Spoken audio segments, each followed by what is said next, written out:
IT क्षेत्र म्हटलं की आपल्याला डोळ्यासमोर येतो लाखांच्या घरातला पगार, आलिशान गाडी, फ्लॅट आणि काचेच्या चकचकीत इमारतींमधली हायफाय माणसं.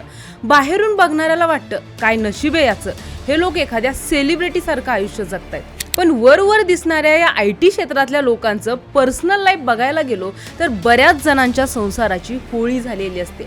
डिवोर्स, एक्स्ट्रा मॅरिटल अफेअर्स या गोष्टी तर इथं नॉर्मल झाल्या आहेत. आता तर ऑफिस वाईफ आणि ऑफिस हजबंड या सामान्य माणसाला न पचणाऱ्या गोष्टी IT क्षेत्रात कॉमन झालेल्या आहेत. स्वतःची बायको किंवा नवरा असून सुद्धा ऑफिसमध्ये आपल्या इमोशनल आणि फिजिकल गरजा पूर्ण करण्यासाठी एक जोडीदार ठेवण्याचं कल्चर कसं इथं वाढत चाललंय. लोक ऑफिस अफेअर्स का करत आहेत, कॉर्पोरेट कल्चर नेमकं कसं असतं, इथे हे सगळं एवढं नॉर्मल का मानलं जातं, कॉर्पोरेट अफेअर्सच्या विळख्यात अडकल्यामुळे किती कुटुंब उद्ध्वस्त होतात आणि हे वागणं त्यांच्याच आयुष्यासाठी किती घातक ठरू शकतं, या सगळ्या गोष्टी सविस्तर समजून घेण्यासाठी चॅनलला सबस्क्राईब करा आणि व्हिडिओ शेवटपर्यंत नक्की बघा. सुरुवात करूया एका घटनेपासून. प्रसन्न शंकर हे एका मोठ्या कंपनीचे मालक होते. गडगंज पैसा आणि समाजात मान सन्मान असलेला हा माणूस. काही वर्षांपूर्वी दिव्यासोबत त्याचं लग्न झालं, पण काही दिवसातच दिव्याचं अनूप नावाच्या एका व्यक्तीसोबत एक्स्ट्रा मॅरिटल अफेअर सुरू झालं आणि अनूप सुद्धा विवाहित होता. तरी सुद्धा हे दोघं आपल्या नवरा बायकोला फसून गुपचूप तासनतास चॅटिंग करायचे, कॉलवर बोलायचे. पण एके दिवशी दिव्या आणि अनूप कॉलवर बोलत असताना अनूपच्या पत्नीने त्यांचा कॉल ऐकला आणि तिला संशय आला, म्हणून तिनं अनूपचा फोन तपासला. दिव्यासोबतची सगळी चॅटिंग तिनं वाचली आणि हे प्रकरण उघडकीस आलं. रागाच्या भरात अनूपच्या बायकोने दिव्याच्या नवऱ्याला म्हणजेच प्रसन्नला चॅटिंगचे सगळे स्क्रीनशॉट पाठवले. एका क्षणात हसत्या खेळत्या दोन संसारांची राख रांगोळी झाली आणि शेवट घटस्फोटानं झाला. आता दुसरी घटना ऐका. ही घटना तर पहिल्या घटनेपेक्षा भयंकर आहे. दिल्लीतल्या एका नामांकित IT कंपनीत काम करणाऱ्या एका तरुण मुलीचं तिच्याच बॉस सोबत अफेअर सुरू होतं. बॉसचं लग्न सुद्धा झालेलं होतं. सुरुवातीला दोघांना सगळं छान छान वाटत होतं, पण काही काळानंतर त्या मुलीला आपली चूक समजायला लागली आणि तिला वाटायला लागलं की संसारी माणसाच्या नादी लागून आपण स्वतःचं आयुष्य उद्ध्वस्त करतोय. मग तिने ठरवलं की हे नातं आता आपल्याला इथंच संपवायचं आणि तिने तसं आपल्या बॉसला स्पष्ट सुद्धा सांगितलं, पण तो बॉस काही केला ऐकायलाच तयार नव्हता. यावरून ऑफिसमध्येच दोघांचं कडाक्याचं भांडण झालं, आरडाओरडा झाला आणि रागाच्या भरात प्रकरण हाताबाहेर गेलं. दुर्दैवानं दुसऱ्या दिवशी सकाळी त्या मुलीचा शेवट झाला. एका क्षणिक सुखासाठी सुरू झालेल्या या अफेअरचा शेवट इतका भयानक होईल असं कुणालाच वाटलं नव्हतं. या झाल्या दोन घटना, पण अशा कितीतरी घटना IT क्षेत्रात किंवा कॉर्पोरेट जगात दररोज घडत असतात. त्याचं प्रमाण इतकं वाढलंय की आता लोकांना त्याचं काहीच वाटेनासं झालंय. आकडेवारी पाहिली तर तुमचे डोळे पांढरे होतील. एका सर्वेनुसार मुंबई पुण्यासारख्या मोठ्या शहरांमध्ये कॉर्पोरेट नोकरी करणाऱ्या दर 3 व्यक्तीमध्ये एकाचं बाहेर एक्स्ट्रा मॅरिटल अफेअर सुरू आहे. म्हणजे जवळपास 36% लोकांनी स्वतः कबूल केलंय की ते आपल्या जोडीदाराची फसवणूक करतायत. इतकंच नाही तर विवाहित लोकांसाठी असलेल्या ग्लिडन नावाच्या एका डेटिंग ॲपच्या आकडेवारीनुसार 46% लोकांना असं वाटतंय की आपलं लग्न झालेलं असताना सुद्धा दुसऱ्या कुणाकडे आकर्षित होण्यात किंवा शारीरिक संबंध ठेवण्यात काहीच गैर नाही. आणि याला हे लोक ओपन रिलेशनशिप आणि कॅज्युअल रिलेशनशिप अशी नावं देतात. पण आता प्रश्न पडतो की कॉर्पोरेटमध्ये हे सगळं नॉर्मल कसं काय झालंय? याचं सर्वात मोठं कारण आहे आजकालचं बदललेलं कॉर्पोरेट कल्चर.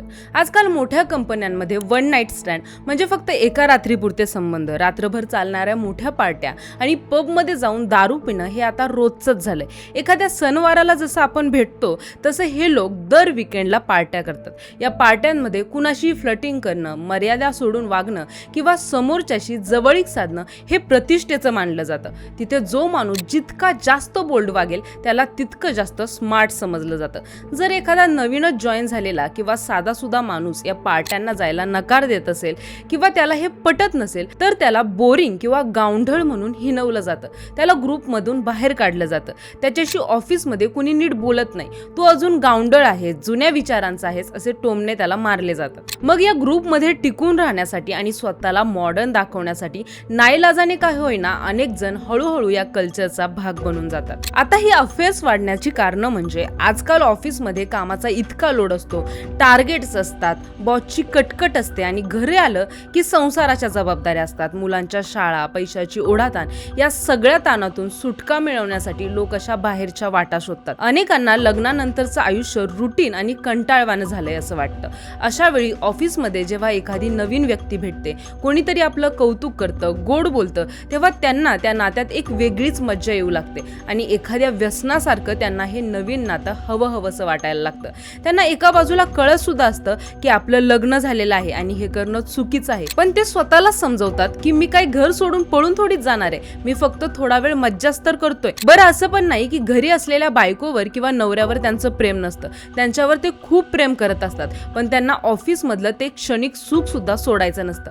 आणि अनेक कॉर्पोरेट क्षेत्रात काम करणाऱ्या व्यक्तींची अशी मानसिकता झालेली आहे की या गोष्टी आपल्या इमोशनल आणि फिजिकल गरजा भागवण्यासाठी केल्या तर त्यात काही वावगं नाही, पण त्यांना हे समजत नाही ज्याला हे तात्पुरतं सुख म्हणत आहेत ते त्यांच्या वर्षानुवर्षाच्या विश्वासाला तडा घालवत आहेत. पण दुसरीकडे नव्या प्रेमाचं लागलेलं व्यसन सुद्धा सुटत नसतं, कारण प्रत्येकाने आपल्या आयुष्यात हा अनुभव घेतलेलाच असेल की जेव्हा आपण आयुष्यात कुणाच्या तरी प्रेमात पडतो तेव्हा मनात फुलपाखरं उडल्यासारखं होतं. सारखं समोरच्याचा विचार करणं, तासनतास मेसेजची वाट बघणं, ती सुरुवातीच्या प्रेमाची जी ओढ असते ना, तिची या लोकांना आता चटक लागलेली असते. आणि लग्नाला सुद्धा 5-10 वर्ष झाल्यामुळे संसार रटाळवाना झालेला असतो, त्यामुळे अनेक जणांना ही फिलिंग हवीशी वाटते.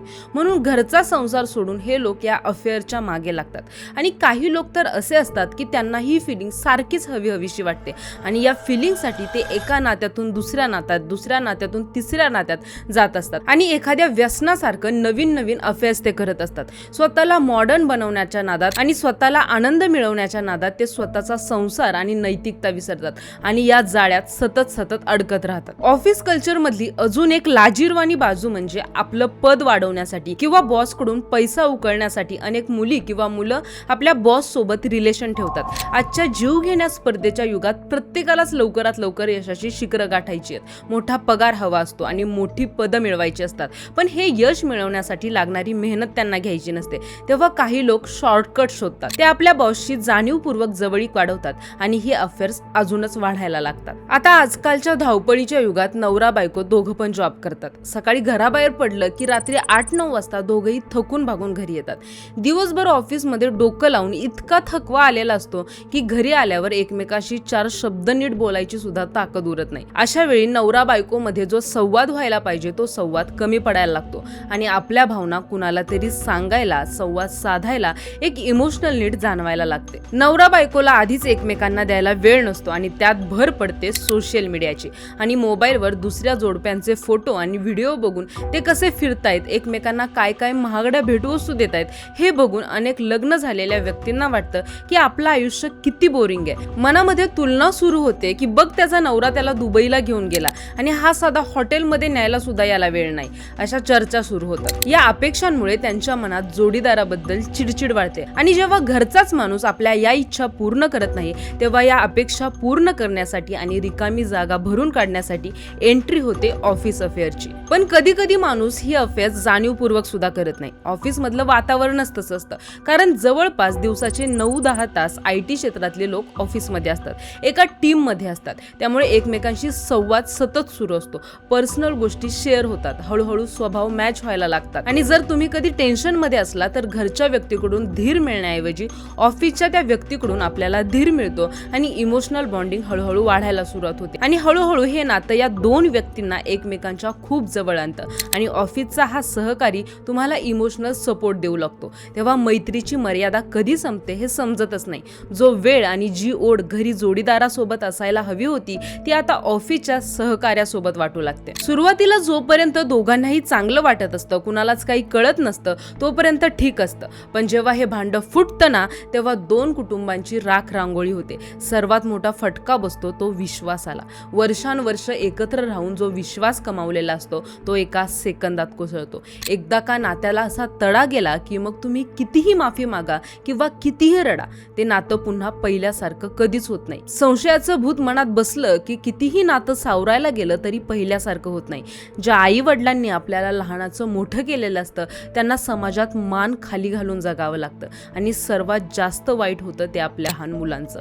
आई वडिलांची ही लफडी जेव्हा मुलांसमोर येतात तेव्हा त्यांच्या कोवळ्या मनावर घाव बसतो. आई वडिलांना त्यांनी आदर्श मानलेलं असतं, त्या आई वडिलांची इमेज पूर्णपणे त्यांच्या मनातून ढासळते. घराचं संसाराचं तर नुकसान होतच, पण तुम्ही आजपर्यंत जे करिअर घडवण्यासाठी जीवाचं पाणी केलेलं असतं, रात्रंदिवस एक केलेले असते, त्या करिअरवर किंवा नोकरीवर सुद्धा खूप घाण परिणाम होतात. ऑफिसमध्ये ही बातमी वाऱ्यासारखी पसरते. लोक तुमच्या पाठीमागे कुजबूज करायला सुरुवात करतात, तुमची टिंगल उडवतात. ज्या मान सन्मानाने तुम्ही ऑफिसमध्ये वावरत होतात तो मान एका झटक्यात मातीमोल होतो. ज्यांच्याशी अफेअर असतं त्यांच्याशी होणारी भांडणं जेव्हा ऑफिसमध्ये होऊ लागतात तेव्हा कंपनी स्वतःची इमेज जपण्यासाठी तुम्हाला कामावरून काढायला सुद्धा मागं पुढं बघत नाही. तुमचं करिअर, तुमची इज्जत आणि तुमची इतक्या वर्षाची मेहनत एका चुकीच्या निर्णयामुळे शून्यावर येते. ना तुम्ही घरचं उरता ना दारचं.